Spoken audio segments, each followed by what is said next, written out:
T20 world cup இன்னைக்கு பார்த்தீங்கன்னா, India versus Netherlands வந்து மேட்ச் நடந்தது. இதில டாஸ் வின் பண்ண இந்திய அணி வந்து நாங்க ஃபர்ஸ்ட் பேட் பண்ணுறோம் அப்படின்னு சொல்லிட்டு இது பண்ணாங்க. ஆனா ஆரம்பமே வந்து சொதப்பலா தான் இருந்தது. முதல்ல இருந்தே நம்ம அபிஷேக் சர்மா வந்து டக் அவுட் ஆயிட்டே இருந்தாரு. இன்னைக்கும் வந்து தொடர்ந்து 3வது முறையா டக் அவுட் ஆனாரு. அதுக்கடுத்ததா பார்த்தீங்க அப்படின்னா, இஷான் கிஷனும் 18 ரன்களுக்கு டிபார்ட் ஆக அதுக்கடுத்ததா திலக் வர்மா அண்ட் சூரியகுமார் யாதவ் வந்து ஓரளவுக்கு நிதானமான ஆட்டத்தை வந்து வெளிப்படுத்தினாங்க. ஆனா திலக் வர்மா அடிச்ச பந்தை வந்து ஒரு நெதர்லாந்து வீரர் வந்து செமையா பறந்து பாஞ்சு பிடிச்சி அவரை அவுட் பண்ணாரு. அது உண்மையிலேயே வந்து நம்ம நம்பவே முடியாத அளவுக்கு கேட்ச். அதுக்கு அடுத்து தான் வந்து பார்த்தீங்கன்னா, அப்போ தான் வந்தார் அப்படின்ற மாதிரி சிவம் டூபே வந்து அவருடைய சிக்ஸர்களை இப்படி அப்படி அப்படி இப்படின்னு வானவேடிக்கை காட்டுற மாதிரி பறக்க விட்டார். இந்த சைடு பார்த்தீங்க அப்படின்னா ஹர்திக் பாண்டியா நிதானமாக வந்து ஆடிக்கிட்டு இருந்தார்.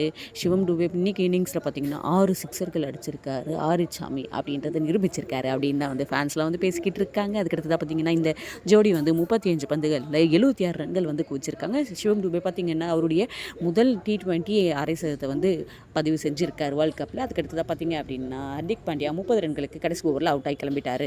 அதிரடியாக ஆடிட்டு இருந்த சிவம் டூபேவும் 31 பந்துகள் 66 ரன்கள் எடுத்து கடைசி ஓவரில் விக்கெட் பறி கொடுத்துட்டு போனாங்க.